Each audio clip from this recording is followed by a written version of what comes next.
त्याप्रमाणे एक कॅमेरा जरा बाजूला. शिवसेनेच्या बालेकिल्ल्यात आलोय.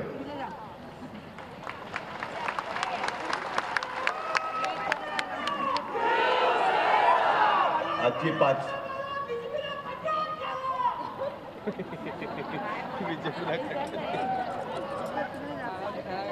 मनामनातली भावना असते. मला वाटतं ही खरी मन की बात आहे. आजची 5 तारीख संपलेली आहे आणि जेमतेम 15-16 दिवस राहिलेत आता. सगळीकडे भगवं तुफान, भगवं वादळ, भगवा झंझावात आपल्याला सर्वांना स्पष्ट दिसतोय. विजय तर नक्कीच आहे, त्याच्याबद्दल माझ्या मनामध्ये पूर्ण खात्री आहेच. पण या 15 दिवसात कधीतरी तुम्हाला मित्रों, भाई और बहनों, ये चाहिए की नहीं चाहिए वगैरे वगैरे काहीतरी ऐकायला येईल. तर या कानाने ऐकलं नाही तरी चालेल, पण ऐकलं तर या कानाने सोडून द्यायचं. आत्ता घोषणा जोरदार झाल्या आणि घोषणा देताना एक शब्द माझ्या कानामध्ये आला, मी मुंबईकर.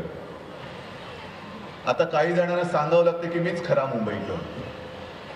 म्हणजे तुमची मुंबईची आणि मुंबईला तुमची ओळखच नाहीये, म्हणून तुम्हाला लावावं लागतं की मी खरा मुंबईकर, मी खरा मुंबईकर, मी खरा मुंबईकर. पण मुंबईचं आणि शिवसैनिकाचं जे एक नातं आहे, रक्ताचं नातं मी म्हणेन, ते दुसरा कोणताही पक्ष आजतागायत स्थापन करू शकलेलं नाही, निर्माण करू शकलेलं नाही. आणि आम्हाला सांगावं लागत नाही आम्ही कोण आहोत ते. आम्ही आहोत ते आहोतच. या मातीमध्ये जन्मलेली आम्ही माणसं आहोत, मुंबईकर आहोत, मराठी आहोत. महाराष्ट्रामध्ये मराठी, देशामध्ये हिंदू हे आहोतच. त्याच्यामुळे आम्हाला वेगळी ओळख करून देण्यासाठी होर्डिंग नाही लावावं लागत. मी कोण म्हणून काय पुसता असं आम्हाला काही लागत नाही.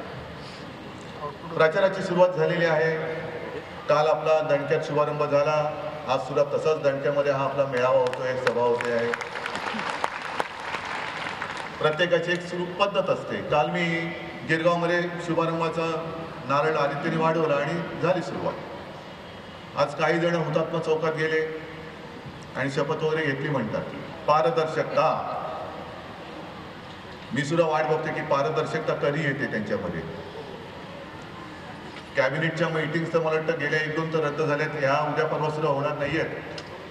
पण मी जो एक पारदर्शकतेचा मुद्दा मांडलेला आहे त्याची मी वाट बघतोय आणि आपल्या साक्षीने पुन्हा एकदा त्याची मागणी करतोय की आम्हाला पारदर्शकता शिकवू नका. केंद्र सरकारने तो रिपोर्ट दिलेलाच आहे. ते जाडजूड बाट जे माझ्या आत्ता गाडीत पण आहे, कोणाला यावं त्यांनी यावं आणि पाहावं. हा काही रिपोर्ट मी लिहिलेला नाही. आणि पारदर्शक सगळं वरपासून खालपर्यंत कारभार म्हटल्यानंतर केंद्र सरकारने तो रिपोर्ट केलेला आहे. आपला काय वशिलावर तिकडे लागत नाही, कारण वशिला जर का असता तर युती तुटली असती काय? जर केंद्रात वशिला असता आपला तर युतीच तुटली नसती. पण केंद्र सरकारने त्यांच्या एखाद्या खात्याने तो रिपोर्ट तयार केला आहे. आणि म्हणून मुंबई महापालिकेत पुन्हा एकदा शपथपूर्वक पारदर्शक वगैरे नाही, आमचा पारदर्शक कारभार आहेच. त्याचं नाही म्हटलं तरी कौतुक तुम्हाला नाही दिसलं तरी तुमच्या वरच्या मायबापानं दिसलेलं आहे.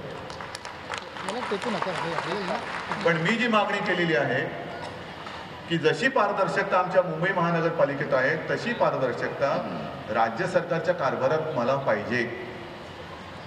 या पुढची जी काही कॅबिनेटची बैठक होईल त्या बैठकीमध्ये, मंत्रिमंडळाच्या बैठकीत मी सातत्याने बोललो की राज्यमंत्री पाहिजेत, विरोधी पक्षनेता पाहिजे, प्रेस पाहिजे आणि लोकायुक्त सुद्धा पाहिजे. तर त्याला मी म्हणेन की पारदर्शकता नुसतं दुसऱ्या सांगे ब्रह्मज्ञान नको, स्वतः सुद्धा अंमलात आणलीत. आणा ना सगळं काय. मग काय चिकी घोटाळ्याचे आरोप होणार नाहीत, शिक्षण डिग्री घोटाळ्याचे होणार नाहीत, भूखंडाचे आरोप होणार नाहीत, कारण सगळं कसं पारदर्शक राहील. चिकी सुद्धा वाटताना तुला चिकी मला चिकी असं नाही होणार, सगळेच चिकी करतील. मग कशाला शिकवताय आणि कशाला ह्या गोष्टी करताय? पण एक बरं झालं की संयुक्त महाराष्ट्राच्या त्या लढ्यामध्ये जे हुतात्मे झाले, ज्यांनी म्हणजे ही मुंबई मिळवण्यासाठी, मुंबई महाराष्ट्राला अशी तशी मिळाली नाही, ती रक्त सांडून मिळवावी लागली. हे तुम्हाला या निमित्ताने तिकडे जावं लागलं आणि म्हणून कळलं. हे सुद्धा फार मोठं काम या निवडणुकीने केलेलं आहे, फार मोठं काम झालेलं आहे. आणि जर त्या हुतात्म्यांना वंदन करून शपथ घ्यायची असेल तर माझी तयारी आहे, माझ्या सर्व शिवसैनिकांची तयारी आहे. चला उद्या जाऊया आपण. आणि हुतात्म्यांना साक्ष ठेवून, हुतात्म्यांना वंदन करून सगळेजण आपण शपथ घेऊया की मुंबईची जबाबदारी आम्ही घेतलेली आहेच, पण महाराष्ट्राचा 1 इंच तुकडा आम्ही तोडू देणार नाही, आम्ही तुटू देणार नाही, ही शपथ खरी तिकडे घ्यायला पाहिजे. जो महाराष्ट्र आहे विदर्भासह तो संयुक्त महाराष्ट्र तिकडे गेले आणि जे काही थोटाण करून आले त्यांच्यात हिंमत असेल तर त्यांनी ते करून दाखवावं. अखंड महाराष्ट्राची शपथ घ्या ना. कारभार तर चांगला चाललेलाच आहे, पण ज्या हुतात्म्याने आपण नेहमी असं म्हणतो 105 हुतात्मे 105 हुतात्मे, खरं 105 हुतात्मे नाहीत, त्याहून कितीतरी जास्त हुतात्मे आहेत. मी अनेकदा सांगितलेलं आहे की त्या काळामध्ये ती एक परदेशी पत्रकार आली होती, ताया झिंकिन नाव तिचं. तिने एक पुस्तक लिहिलं, ते पुस्तक सुद्धा माझ्याकडे आहे. आणि त्या पुस्तकात तिने म्हटलेलं आहे की ज्या वेळेला अंधाधुंद गोळीबार झाला, एक साधा पोरगा 18-20 वर्षाचा असेल, असाच आपल्या इकडे कुठे उभा होता, त्या जिथे राहत होता तिकडे, आणि त्यावेळेला अंधाधुंद गोळीबार करत पोलिसांची गाडी गेली. काय कारण नाही, काय नाही, काय नाही. आणि ती गोळीबारातली एक गोळी कारण काही नसताना त्या बंडू गोखले त्याच्या छातीत घुसली आणि तो मरण पावला. काही जणांच्या कवट्या फुटल्या, कोणाचं काय झालं, कोणाचं काय झालं. आणि हे जे काही हुतात्मे झाले 105 हुतात्मे, त्या बाईने लिहिलेलं आहे की त्या जेव्हा रुग्णालयात गेल्या तेव्हा प्रेताच्या अशा राशी पडल्या होत्या आणि किमान 200 ते 250 मृतदेह त्या म्हणाल्या त्यांनी लिहून ठेवलंय की माझ्या नजरेसमोर होते. 200 ते 250 ज्यांचं रेकॉर्डच नाहीये. हे सगळं रक्त सांडलं ते या माझ्या मुंबईसाठी, माझ्या महाराष्ट्रासाठी. आणि तो महाराष्ट्र जो संयुक्त महाराष्ट्र निर्माण झाला आहे तो त्यांच्या बलिदानातनं झालेला आहे. म्हणून त्यांच्या रक्ताची शपथ घेऊन आम्ही आमचं काम करतो आहोत. ज्या वेळेला संयुक्त महाराष्ट्राला 50 वर्ष झाली, का मी हे सगळं सांगतोय की काही वेळेला आपण विसरून जातो. तुम्हीच सगळे आला होता. एक तो आपण यज्ञ केला होता संयुक्त महाराष्ट्रासाठी. यज्ञ म्हणजे काय? ते काय असे ते तेल तूप टाकून यज्ञ नव्हतं, रक्तदानाचा महायज्ञ. रक्त सांडून मुंबई मिळवली. आता आम्ही रक्तदान करून मुंबई वाचवतो आहोत, महाराष्ट्र वाचवतो आहोत. म्हणून आपण रक्तदान केलं होतं. आणि आजतागायत कोणीही तो आपला विश्वविक्रम मोडू शकलेला नाही. 12 तासामध्ये 25,000च्या वरती रक्ताच्या बाटल्या आपण गोळा करून संपूर्ण महाराष्ट्रामध्ये पाठवल्या होत्या. आणि हेच आमचं रक्ताचं नातं आहे. प्रत्येक वेळेला काय सत्यनारायणच्या पूजेलाच जायला पाहिजे तीर्थप्रसादाला असं नाहीये. सगळं काही चांगलं असलं की सगळेजण रांगा लावून तीर्थप्रसाद घेतात, ते पितात आणि मग पुन्हा काहीतरी डोक्यावरनं फिरून जातात. पण ज्या ज्या वेळेला संकट येतं, ज्या ज्या वेळेला एखादी आपत्ती येते, त्या वेळेला धावून जातो तो माझा शिवसैनिक. दुसरा कोणताही पक्षाचा कार्यकर्ता जात नाही. आणि सगळं काही मिटलं का मग आपले कपडे व्यवस्थित करून भांगबिंग पाडून TV चॅनलवरती जाऊन बसतात. माझा सैनिक हा रुग्णालयात धावून जातो, चॅनलवरती धावून नाही जात. बसलं मग ही आपत्ती टाळता आली असती का? मग ही आपत्ती येण्यामागे खरा गुन्हा कोणाचा आहे ह्याच्यावरती चर्चा, चर्वण, त्याच्यामध्येच ते बिझी असतात. पण त्यावेळेला हा बाळासाहेबांचा शिवसैनिक वेळ प्रसंगी रक्तदान करतो. रुग्णालयामध्ये ते अपघातग्रस्त असतात, दुर्घटनाग्रस्त असतात, त्यांना घेऊन जातो.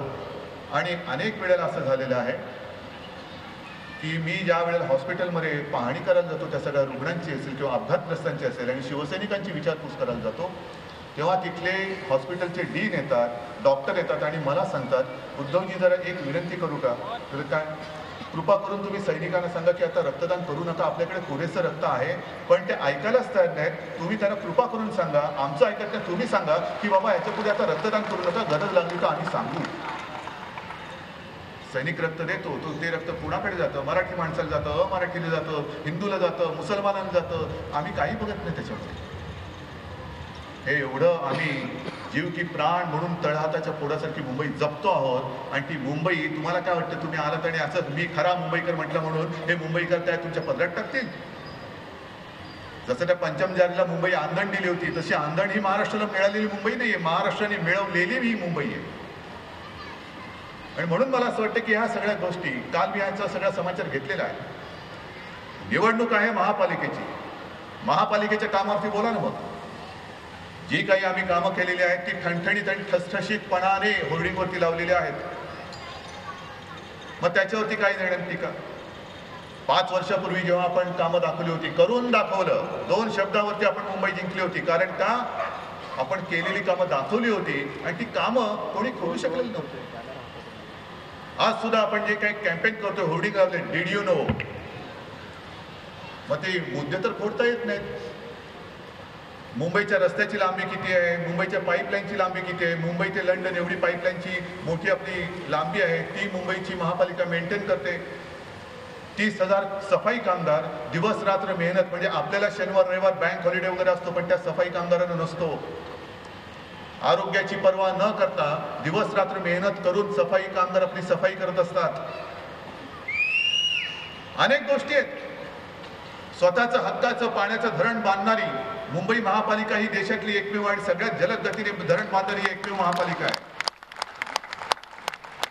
अनेक अनेक अनेक गोष्टी ज्या आपण सांगितलेल्या आहेत त्याच्यावरती नाही बोलायचं, पण मराठी करणारी शिवसेना आता डीड यू नो का बोलते? मग त्यांना मला सांगायचं, गाढवानो, डीड यू नो मराठी माणसाला इंग्रजी सुद्धा येतं काय? मराठी माणूस म्हटला म्हणजे त्याला काय दुसरी भाषा येऊ नये असे? मी अभिमानाने सांगतो की माझा मराठी माणूस आणि मुंबईकर हा इंग्रजी सुद्धा बोलतो आणि दिल्लीत जाऊन व्यवस्थित कारभार सुद्धा करायचा असेल तर या सगळ्या भाषा आल्या पाहिजेत, म्हणून आम्ही अभिमानाने या गोष्टी करतो. पण हे चांगल्या कामाचं कधी श्रेय द्यायचं नाही, ह्याच्यामध्ये खुसपटं कशी काढायची ते बघत बसायची. आज मी भांडूपमध्ये आलेलो आहे. प्रत्येक ठिकाणच्या काही काही समस्या आहेत. मुळामध्ये एक दोन गोष्टी मला इकडे सांगायला पाहिजे, नक्कीच पाहिजे, कारण इथे तो मोठा प्रश्न आहे तो 90 फुटी रस्त्याचा आहे ना रे अशोक, बरोबर ना? 90 फुटी रस्ता तो लिंक रोडला जोडला जाणार की नाही जाणार? नक्की जाणार. तो या 5 वर्षात आपण करणार. चांगलं हॉस्पिटल पाहिजे. सावित्रीबाई फुले हॉस्पिटल आहे ना, पण ते हॉस्पिटल येत्या 5 वर्षात अद्ययावत करणार. तिकडे सुपर स्पेशालिटी हॉस्पिटल मी भांडूपकरांना देणार. बिर्ला कंपाऊंडचा विषय आहे ना, तिकडे तुम्हाला काय पाहिजे? स्पोर्ट्स कॉम्प्लेक्स हवाय की नको? नाही, असं विचारलं की मला वाटतं मी कोणतरी दिल्लीवरून आलोय. चाहिए की नाही चाहिए असं जरा जोरात बोललं ना, मग आपल्याला पण लोकांना कळू दे ना की यांच्याकडे सुद्धा माणसं येतात. स्पोर्ट्स कॉम्प्लेक्स हवा की नको? कोण देणार स्पोर्ट्स कॉम्प्लेक्स? शिवसेना. अरे बोला ना, शिवसेना. तिथे सुद्धा स्पोर्ट्स कॉम्प्लेक्स करणार, हे सुद्धा माझं तुम्हाला वचन आहे. या अशा काही ज्या गोष्टी आहेत ह्या आपल्याला करायच्या आणि त्या करण्यासाठी काय होतं की 5 वर्षामध्ये एक एक टप्पे आपण पुरे करत जातो. आपल्याला आठवते की 2005 साली जी काही अतिवृष्टी झाली, ढगफुटी झाली, आणि ती ढगफुटी झाल्यानंतर मुंबईमध्ये हाहाकार झाला. आपण कधी कल्पनाही केली नव्हती. म्हणजे मला आठवते मी शिवालयात बसलो होतो, पाऊस तर पडत होता, संपूर्ण बाहेरगावची माणसं आली होती, दिल्लीतली माणसं आली होती, आणि आपली लोक सैनिक सांगत होते, उद्धवजी चला आता पाऊस खूप पडतो. म्हणजे पाऊस पडतो त्याच्यात काय झालं? तर नाही पाणी तुंबायला लागलेलं. म्हटलं पाणी तुंबून तुंबणार किती? आणि नंतर मी बाहेर पडल्यानंतर लक्षात आलं हे काहीतरी विचित्र आहे प्रकरण. त्या रात्री मी घरी जाऊ शकलो नव्हतो, बाहेरच अडकलो, पण निदान मी सुरक्षित जागी होतो. अनेक मुंबईकर बिचारे सुरक्षित ठिकाणी सुद्धा जाऊ शकले नाही. काही जण तर गाडीमध्ये गुदमरून गेले.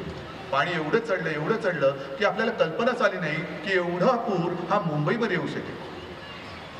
आणि याला कारण असं होतं की मुंबईची ही भौगोलिक मांडणी ही अशी आहे की जर का जोराची वृष्टी झाली, अतिवृष्टी झाली, आणि त्याच वेळेला जर का तुफान भरती सागरामध्ये उसळली, तर मुंबईचं पाणी हे समुद्रात न जाता समुद्राचं पाणी हे उलटं मुंबईमध्ये येतं. मग काय करायला पाहिजे? आपण हात वर करून नाही बसलो की आता काय करणार, हे असं आहे, हे असंच तुम्हाला स्वीकारावं लागेल, जगायचं तर जगा, नाहीतर पाण्यात बुडून मारा. असं नाही केलं आपण त्याच्यावरही मात केली. आणि जी पंपिंग स्टेशन्स आपण सुरू केली तिथपासून आजपर्यंत कितीतरी पंपिंग स्टेशन्स केली, आणखीन 2-3 व्हायचे आहेत. आणि मी अभिमानाने सांगेन की गेल्या वर्षी इतर शहरांचे आपण फोटो पाहिले, या वृत्तवाहिन्यांवरती पाहिले की दिल्ली तुंबली, चेन्नई तुंबलं, अहमदाबाद तुंबलं, हे तुंबलं, ते तुंबलं, पण त्यांच्यापेक्षा जास्त पाऊस पडून आपली मुंबई आपण तुंबू दिली नाही. काय हे श्रेय तुम्ही महापालिकेला देणार नाही, सुरुवातीला देणार नाही? त्याच्या आधी गेले 2-4 वर्ष दुष्काळ म्हणजे दुष्काळ, भीषण दुष्काळ. त्या दुष्काळामध्ये सुद्धा आपण शिवजल क्रांतीची कामं मराठवाड्यामध्ये केली. अनेक ठिकाणी घरातली लग्न कार्यही रखडली, कारण दुष्काळामागून दुष्काळ, डोक्यावरती कर्जाचा डोंगर, आणि कर्जाचा डोंगर एकदा डोक्यावरती आल्यानंतर घरातली लग्न कार्य सगळी अडली. ती लग्न कार्य सुद्धा शिवसेना प्रमुखांच्या नावाने आपण ती योजना आणली आणि त्या घराघरामध्ये आपण जवळपास 1000 मुला मुलींची शिवसेनेने मंगल कार्य करून दिली. पाण्यासाठी वणवण, पाणी कुठे मिळत नव्हतं. आपल्या राज्यातल्या अनेक शहरांमध्ये 1 दिवसाआड पाणी पुरवठा, 2 दिवसाआड पाणी पुरवठा, 4 दिवसाआड पाणी पुरवठा, पण सगळीकडे पाण्याची भीषण टंचाई असताना आपल्या शिवसेनेच्या महापालिकेने, मुंबई महापालिकेने जे शिवसेना प्रमुख जलाशय बांधलं मध्यवैतरणावरती, त्याच्यामुळे मुंबईकरांना पाणी आपण कमी पडू दिलं नाही. काय ह्याचं कौतुक करण्याचं एक मोठं मत तुमच्याकडे नाहीये? स्वतःचं धरण बांधणारी ही पहिली महापालिका, हक्काचं धरण, स्वतःच्या पाण्याचं धरण, नागरिकांसाठी पाणी. पण कामं कशी अडतात हे आज जे काही सगळे उठवळे आलेले आहेत ना, मी खरा मुंबईकर, मी खरा मुंबईकर, त्यांना मला सांगायचंय की जो आम्ही सागरी महामार्ग आखतो आहोत, कोस्टल रोड, राज्यात आणि केंद्रात सरकार तुमचं आहे, म्हणजे आम्ही नावाला आहोत, पण तो कोस्टल रोड मुंबई महापालिका करणार. कधी करणार?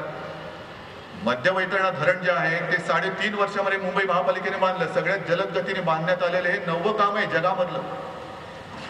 3.5 वर्षामध्ये महापालिकेने धरण बांधलं, पण परवानगीला 10 वर्ष लागली. 10 वर्ष परवानगीला. कोस्टल रोड किती वर्ष आम्ही सांगतो, किती वर्ष आम्ही मागतो आहोत, पण अजूनही केंद्राची त्याला मंजुरी मिळालेली नाहीये. कधी तुमची मंजुरी येणार आणि कधी आम्ही हे काम करणार? आमच्यावरती आरोप जरूर करा, जिथे आम्ही चुकलो असू जरूर आरोप करा, पण स्वतःच्या बुडाखाली तुम्ही दडून काय ठेवलेलं आहे ते पहिले जनतेला सांगा आणि मग आमच्यावरती आरोप करा. तेवढी पारदर्शकता दाखवा ना. कोस्टल रोडला अजून परवानगी मिळालेली नाहीये. तसंच शिवसेना प्रमुख जलाशय जे बांधलेलं आहे त्याच्यात माझं वचन आहे 2007 साली दिलेलं की मुंबई महापालिका स्वतःचं धरण बांधताना स्वतःचं वीज निर्मिती केंद्र सुद्धा बांधेल आणि मुंबईकरांसाठी वीज निर्मिती करेल. हे माझं वचन आहे, मी विसरलेलो नाही. पण ते वीज निर्मिती केंद्र हे अडवून ठेवलेले, संपूर्ण तयारी आहे. पहिल्या सरकारने काय केलं, मुंबई महापालिकेला धाब्यावरती बसून परस्पर ते केंद्र देऊन टाकण्याचा घाट घातला. ते अडवलं आपण. मधल्या काळात आपलं सरकार आलं आणि सरकार आल्यानंतर मी स्वतः मुख्यमंत्र्यांनी सांगितलं, किंबहुना त्या मध्यवैतरणाचं जेव्हा नामकरण होत होतं तेव्हा मुख्यमंत्र्यांनी सांगितलं की हे वीज निर्मिती केंद्र आहे ती मी लवकरात लवकर मंजूर करून देईन. झालं त्याला 6 महिने होत आले, 8 महिने होत आले, अजूनही फाईल हलत नाही. वीज निर्मिती केंद्र कोणाचे तुम्ही साठवलोटक करून कशासाठी ती फाईल अडवलेली आहे हे पहिलं पारदर्शकपणाने सांगा. मुंबईकरांना कळू द्या की मुंबई महापालिकेचं वीज निर्मिती केंद्र जे तुम्ही अडवून ठेवले ते कोणासाठी अडवून ठेवले आणि कोणी अडवलेलं आहे ते पहिले लोकांना कळू द्या. तंगड्यात घालत तुम्ही काम करायचं नाही, आम्ही काम करायचं नाही, आणि म्हणून मी ठरवलं की आता याच्या पुढे युती नको, अजिबात नको. मी तुझं जो काय आहे, मी माझी ताकद पुरेशी आहे आणि मी स्वतः व्यवस्थित चालत जाईल. किती काळ पांगुळ गाड्यामध्ये बसायचं आपलं, युती काय होतो तो युती करत जायचं. तू बघ काय तू व्हायला लागतं मग ते. पण ही सगळी जी काही कामं आपण केलेली आहेत ही कामं केल्यानंतर येत्या 5 वर्षात जी कामं आपण करणार आहोत हे तुम्हाला सगळ्यांना मी खास सांगतोय, कारण वचनं देण्याचा सुद्धा एक अधिकार असतो. वचनं द्यायला सुद्धा एक लोकांचा विश्वास कमवावा लागतो, मिळवावा लागतो. तो शिवसेनेने कमवलाय, दुसऱ्या कोणी कमवलेला नाही. नाहीतर गेल्या वर्षीचीच पुन्हा पुढे चालू आहेत. काही त्यातल्या योजना मी मुद्दामून ठेवलेल्या आहेत कारण त्या मंजुरी विना अडकलेल्या आहेत.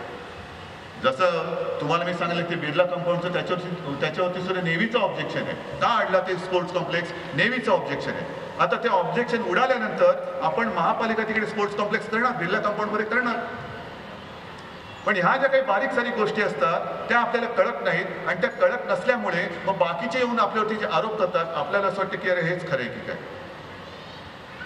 जी कामं आपण करतो आहोत, जी कामं केलेली आहेत ती मुंबई महापालिकेच्या अखत्यारीतली आहेत आणि म्हणून पुढच्या 5 वर्षात काय करणार. सर्वसामान्य मुंबईकर, मला कल्पना आहे तो काय मोठ्या फ्लॅटमध्ये राहत नाही, तो साधारणतः 500 फुटाच्या घरात राहतो. बरोबर ना रे? बरोबर का चूक? बरोबर. मालमत्ता कर जास्त आहे की नाही? आणि तो कर, मालमत्ता कर, मी शिवसेनेची महापालिकेत सत्ता तुमच्या आशीर्वादाने आल्यानंतर तो मी रद्द करणार. अनेक गोरगरीब आहेत, त्यांना अजूनही म्हणजे सरकारच्या योजना अनेक आहेत. ते BPL कार्ड असेल, आणखी कार्ड कुठलं असेल, त्या योजनेअंतर्गत आरोग्य सुविधा मिळतात, आरोग्य सेवा मिळतात. पण तरी देखील खास करून मध्यमवर्गीय आणि आणखीनही गरिबांचा एक मोठा वर्ग आहे की ते कोणत्याही योजनेअंतर्गत येत नाही. त्याच्यात तुम्हाला सगळ्यांना ते येतात त्यांना आरोग्य सेवा सुद्धा, ट्रीटमेंट सुद्धा मोफत आपण करणार आहोत. खूप विद्यार्थी आहेत. गेल्या वर्षीची बातमी तुमच्या सगळ्यांच्या लक्षात असेल. मराठवाड्यामधली ती एक विद्यार्थिनी होती, स्वाती पिटले. आपण नुसतं काय करतो की येता जाताना गाडीवरती वाचत असतो, समोर ट्रक चाललेला असतो, पाठीकडे गाडी असते आणि आपण वाचत असतो, बुरी नजर वाले तेरा मुंह काला. हे खरं आता मुंबईवरती मला लिहावंसं वाटते, बुरी नजर वाले तेरा मुंह काला, कारण अनेकांची बुरी नजर मुंबईवरती आहे, ते सोडा. पण दुसरं असतं, मुलगी शिकली प्रगती झाली. मुलगी शिकली प्रगती झाली, पण मुलगी खरोखर शिकू शकते का? शिकण्याची इच्छा आहे, शिकण्याची जिद्द आहे, पण शाळेपर्यंत जाण्याचे, कॉलेजपर्यंत जाण्याचे पैसे तिच्याकडे आहेत का? आणि ती स्वाती पिटले जी होती ती 8 दिवस शाळेला तिला जाता आलं नाही. का? तर घरापासून शाळेपर्यंत, कॉलेजपर्यंत जाण्यासाठी तिला बस भाड्याचे पैसे नव्हते. म्हणून शिकण्याची इच्छा असणारी विद्यार्थिनी केवळ त्या शाळेत जाऊ शकत नाही, बसचे पैसे नाहीत, म्हणून तिने दांडी मारली. अखेरीस तिच्या आईने बघितलं, पोर तर शिकते, हुशार आहे पोर, काय करायचं? साहजिकच आहे, जे पडेल ते काम, मग कुठे काय असेल पदर पसरून पैसे मिळवले आणि मुलीला सांगितलं, तू जा शाळेमध्ये जा, मी तुझ्यासाठी मेहनत करेन, तू जा शाळेमध्ये, शिक, मोठी हो आणि नाव कमव. आणि त्या मुलीने विचार केला की मी आज तर शाळेत जाईन, कारण आज माझ्या आईने कसा बसा पैसे इथून तिथून उधारीने आणलेले आहेत, पुन्हा 4 दिवसांनी काय करणार, त्याच्यानंतर काय करणार? पण जर का असंच चालू राहिलं तर माझं ओझं हे माझ्या आईच्या डोक्यावरती येणार, माझ्या वडिलांच्या डोक्यावरती येणार, मग कशाला हा सगळा अट्टास पाहिजे? आणि म्हणून तिने जीव दिला. शाळेमध्ये जाऊ शकत नाही, इच्छा आहे पण पैसे नाही, म्हणून त्या पोरीने जीव दिला. आणि मग ते खातं नेमकं सुदैवाने आपल्याकडे होतं, परिवहन खातं हे आपल्याकडे. मी दिवाकर रावतेने सांगितलं, म्हटलं दिवाकरजी हे नुसतं अशी हळहळ करून, आणि आता ती मुलगी गेली, त्या मुलीच्या घरी जाऊन लाख, सव्वा लाख, 5 लाख रुपये देऊन काय होणार आहे? पोर परत येणार आहे का? मुलगी परत मिळणार आहे का? नाही. एक आशा मेली, संपूर्ण त्यांची जी काही जिद्द होती ती गेल्यानंतर मेलेल्या आशाला पैसेने तुम्ही काय करणार? त्याच्यापेक्षा एक काम करा की याच्या पुढे आत्महत्या होता कामा नये. दुष्काळग्रस्त भागातल्या तमाम विद्यार्थ्यांचा पूर्णपणे प्रवास भाडे जे आहे ते माफ करून टाका. आणि मला एक समाधान आहे की गेल्या वर्षी आपण ते त्या मराठवाड्यात करू शकलो. आणि तसाच विचार मुंबईमध्ये प्रत्येक वेळेला काय आपत्ती यायला पाहिजे अशातला भाग नाही, आपत्ती येऊच नाही, आपत्ती येणारच नाही, पण एक काहीतरी आयुष्यामध्ये सुख, समाधान, शांती काय आहे की नाही, आणि तो विचार करून जे विद्यार्थी BSTने प्रवास करतात, शाळेमध्ये त्यांचं येणं जाणं असतं, त्या तमाम शाळेतल्या विद्यार्थ्यांना, गणवेशधारी विद्यार्थ्यांना यापुढे म्हणजे आपली सत्ता महापालिकेत आल्यानंतर मी बेस्ट प्रवास हा मोफत करून टाकणार आहे. अनेक गोष्टी आपल्याला करायच्या. हे भांडूपचं जसं काही स्थानिक विषय आहेत, मग तो उड्डाण पूल असेल, आणखीन काय असेल, ही कामं जी आपण करायची आहेत त्याच्या पलीकडे जाऊन सर्वदूर जो विचार करतो आहोत की आरोग्य सेवा आपल्या दारी. मी येत्या 2-4 दिवसामध्ये एक प्रेस कॉन्फरन्स घेऊन ते एक प्रेझेंटेशन देणार आहे. आमच्याकडे योजना तयार आहेत, नुसती काही थापा मारायचं म्हणून आम्ही थापा नाही मारत, ते करून टाकू रे, नंतर पुढे बघू कुठे जातोय आपण, मग बघू अमुक झालं नाही तमुक झालं नाही. ही थापेबाजी नाही मी करायला आलेलो आहे. आजचा संपूर्ण काळ हा विचित्र आहे. निवडणुका येत आहेत, निवडणुका जात आहेत, कोणाचं लक्ष कशामध्ये नाहीये. आणि या निवडणुकीच्या प्रचारामध्ये हे नोटाबंदीचं जे संकट आहे त्याच्याकडे आपलं दुर्लक्ष होत आहे. हे संकट हे काही निसर्गाचं संकट नाहीये, हे मुद्दामून तुमच्यावरती, आपल्यावरती लादलेलं संकट आहे.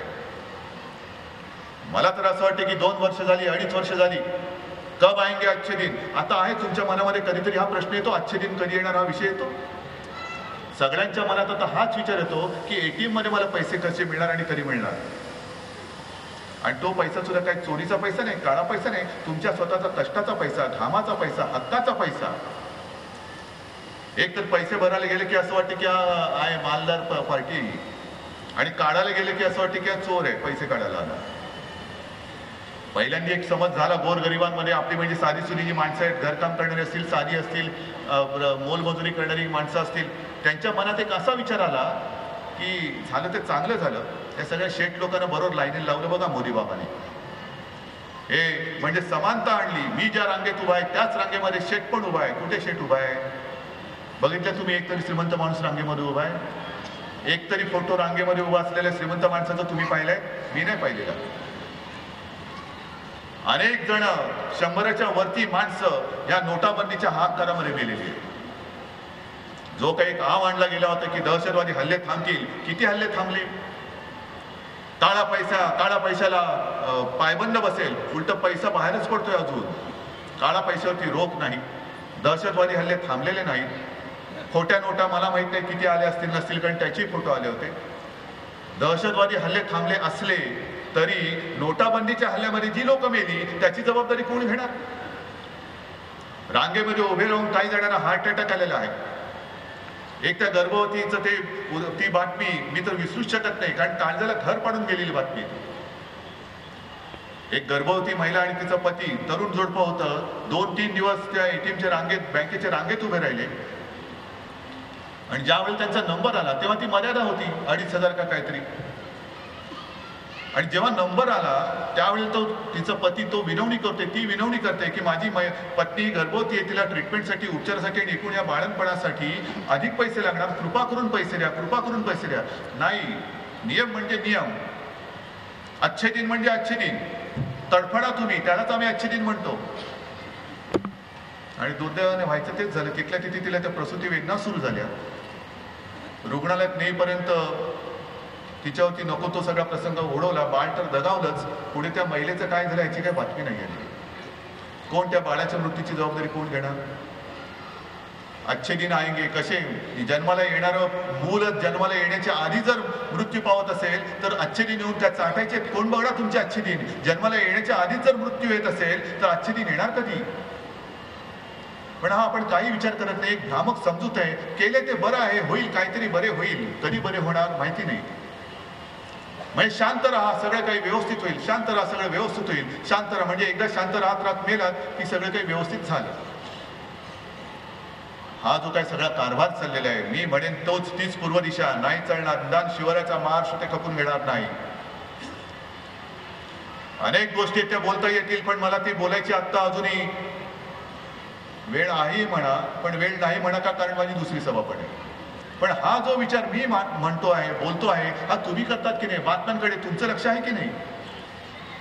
नोटाबंदीच्या या फटक्यामध्ये अनेक लोक बेरोजगार झाले. संभाजीनगरमध्ये हजारो कामगार बेरोजगार झाले आणि तिकडे आता कायदा सुव्यवस्थेचा प्रश्न निर्माण झालेला आहे. कोण देणार त्यांची रोजीरोटी? कधी भरून निघणार त्यांचं नुकसान? अनेक तज्ञ म्हणतायत की आपल्या अर्थवृद्धी जी होत होती त्याला आता झटका बसलेला आहे. आर्थिक विकासाचा वेग आता मंदावलेला आहे. अनेक ठिकाणी बेरोजगारी पसरलेली आहे. खरं असं झालेलं आहे की मोठ्या उद्योगपतींनी जे कर्ज डुबवलं होतं, बँका ओस पडल्या होत्या, त्या उद्योगपतींचं कर्ज हे तुम्ही सगळ्यांनी भरलेलं आहे. तुमच्या कष्टाचा पैसा त्या बँकेमध्ये जमा करून. हे कळते का तुम्हाला? बँकांमध्ये एवढा पैसा आला, किती लाख कोटी रुपये आले. कुठून आले हे पैसे? माझ्या सर्वसामान्यांच्या खिशात हात घालून काढलेला तो पैसा आहे. पाकिट मार आहात तुम्ही. आणि मग आता बेकारीचं संपूर्ण संकट हे मोठं येत असताना पुन्हा तेच होणार. भाई और बहनों, आपको रोजी रोटी चाहिए की नाही? का आम्ही मूर्ख सगळे येण्यासारखे चाहिए चाहिए कोण देगा चालू आहे. आणि मग मोठे उद्योगपती ज्यांनी कर्ज बुडवलेलं आहे त्यांचे उद्योगधंदे लागणार. भूसंपादन कायद्याला जो विरोध आपण केला तो एवढ्यासाठी केला की गोरगरिबांची सुपीक जमीन बळकावून ती सगळी जमीन ह्या उद्योगपतींच्या घशात घालायची आणि त्यांना बेकार करून टाकायचं. हा असा विकास परवडणारा नाही. मग तिथे मोठमोठे उद्योगधंदे आणायचे. ज्यांनी कर्ज बुडवलेलं आहे त्यांना पुन्हा हे जनतेच्या खिशातनं काढलेले पैसे त्यांच्या बोडक्यावरती घालायचे आणि पुढच्या 5-1 वर्षामध्ये त्यांनी पुन्हा बुडवलं तर आपल्या हातामध्ये भिकेचा कटोरा येईल. ही जी काही लढाई मी लढतोय, का मी युती तोडली? जर काय 114 जागा दिल्या असत्या तर पारदर्शकता दिसली असती. आणि कशासाठी मी 114 जागा देऊ? मरतो तो माझा शिवसैनिक मरतो निवडणुकीमध्ये. मरतो लोकांच्या सुखदुःखात तो माझा शिवसैनिक मरतो. 5 वर्ष आम्ही मेहनतीने कामं करायची. एक डाग अंगाला लागू द्यायचा नाही. तो कधी लागलेला नाही, या पुढेही लागणार नाही. आणि मग निवडणूक जिंकण्यासाठी सर्वस्व पणाला लावायचं. निवडणूक जिंकल्यानंतर कामं करायची आणि ती झाल्यानंतर 5 वर्षानंतर विनासाहेब तुमच्या घशामध्ये जागा घालायच्या, ह्याला म्हणतात युती. हे आम्हाला पारदर्शकतेने दिसत होतं म्हणून मी युती तोडलेली आहे. आणि जर का त्यांच्या मनाप्रमाणे युती झाली असती तर सगळं कसं मस्त सुखा समाधानात पारदर्शकतेने झालं असतं. नाही, पारदर्शकता वगैरे थोतांडे. अरे ज्या पक्षाचा अध्यक्ष बंगारू लक्ष्मण लाच घेताना पकडला गेला त्यांच्याकडनं आम्ही पारदर्शकता शिकू. 1 लाखाची लाच, म्हणजे एवढ्या खालच्या पातळीवरती जाऊन लाच घेणारा तुमचा अध्यक्ष आणि तुम्हाला पारदर्शकतेवरती बोलायला लाज वाटत नाही? तेव्हा जागा तुम्ही राहायचंय. ही लढाई माझी एकट्याची नाहीये. हे आव्हान मी स्वीकारलेलं आहे ते तुमच्या जोरावरती, तुमच्यासाठी आणि तुमच्या भरोशावरती मी स्वीकारलेलं. मला कल्पना आहे लढाई मोठी आहे, पण माझं भांडवल नाही, माझं सैन्य तुम्ही आहात. शिवसेना प्रमुखांनी मला जोडून दिलेला हा माझा जीवाभावाचा सैनिक, ही माझी कमाई, माझं सैन्य आहे आणि ही माझी कित्येक जन्माची माझी पुण्याई आहे. आणि कौरव पांडव वगैरे काय बोलायचं असेल ना तर माझं म्हणणं आहे तुम्ही बोलाच. 5 वर्षापूर्वी पृथ्वीराज चव्हाण बोलले होते की या महापालिका निवडणुकीनंतर शिवसेना दिसणार नाही. आता पृथ्वीराज चव्हाणांचं धुंडोरे साजना झालेले, पण माझी शिवसेना त्यांच्यावर कितीतरी 5 वर्षापूर्वीपेक्षा कितीतरी वाढलेली आहे. माझे 18 खासदार आले, 63 आमदार आले, खूप शिवसेना वाढले, या पुढेही वाढणार आहे. म्हणून शिवसेनेच्या अंगावर याच एकदाच काय तो फैसला होऊ द्या. हे तामिळनाडूमधलं आहे ना जलिकट्टू, तसा हा जलिकट्टूच आहे. उधळलेल्या बैलाला वेसण घालायची आहे आणि त्याला माझा हा वाघाचा छावा मजबूत आहे, तो वेसण घातल्याशिवाय राहणार नाही. आणि म्हणून मगाशी संजय, मी येताना तुमचं भाषण ऐकत होतो, मी गाडीमध्ये ऐकायला येत होतो. उमेदवार कोण मला माहित नाही, धनुष्यबाण हा माझा उमेदवार. धनुष्यबाण, मग हा का ही का तो? नाही, इकडे आवड निवड आता चालणार नाही. आवडी निवडीमध्ये तुम्ही पडता कामा नये. व्यक्तिगत राग लोभ मला चालणार नाही. आता हा घात होऊ देऊ नका. मतं फोडण्याचे प्रयत्न काय कमी होतील अशातला भाग नाही. मतं फोडण्यासाठी खूप प्रयत्न होतील. आत्ताशी कुठे प्रचाराला सुरुवात होते. या सगळ्या कटकारस्थाना दाडून आपल्याला भगवा फडकवायचा आहे.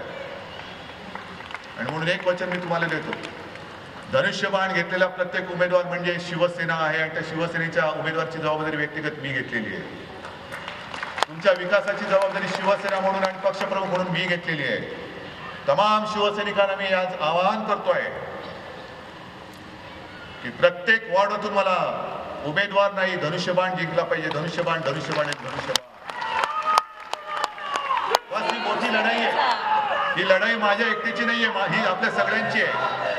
ज्यांना त्यांच्या मगरुरीचा आणि मनमानीपणाचा राग आलेला आहे, मग ते व्यापारी असतील आणखीन कोणी असतील, त्या सगळ्यांना सांगतो एकवटा आत्ताच वेळ आहे. ज्या धाडी टाकल्या जात आहेत, जो छळवाद आरंभलेला आहे. बरं, मतं मागताना तुम्ही बोलला होतात लोकसभेच्या वेळेला की ज्यांच्याकडे काळा पैसा आहे त्यांनी मला मत देऊ नका बोलला होता. सगळ्यांना सांगितलं होतं स्विस बँकेतून पैसा आणू. अरे तिथपर्यंत तुम्ही पोहोचू शकत नाही, पण गोरगरिबाला कळतंय कुठे? त्यांनी दिले मतं आणि मान दिली तुमच्या हातामध्ये. त्या मानेवरती आता सुरा फिरवत आहे. हा सुरा उलटा फिरवण्याची ताकद ज्यांनी मत दिलं त्या सर्वसामान्यांच्या मनगटामध्ये आहे आणि तीच ताकद मला यावेळेला त्यांना दाखवून द्यायची. आणि म्हणून तुम्ही एवढ्या मोठ्या संख्येने इकडे आलात. प्रत्येक मत आणि मत मला महत्वाचं आहे. बस 23 तारखेला जोपर्यंत आपला हा सगळा पट्टा आपण भगवा करत नाही तोपर्यंत आता शांत बसायचं नाही. देताय वचन मला? तुम्ही मला विजय मिळवून द्या. मी मागे बोललेलो आहे, तुम्ही मला वज्रमुठ द्या. दात पाडायचं काम मी करून दाखवतो. जय हिंद, जय महाराष्ट्र. झी 24 तास रहा एक पाऊल पुढे.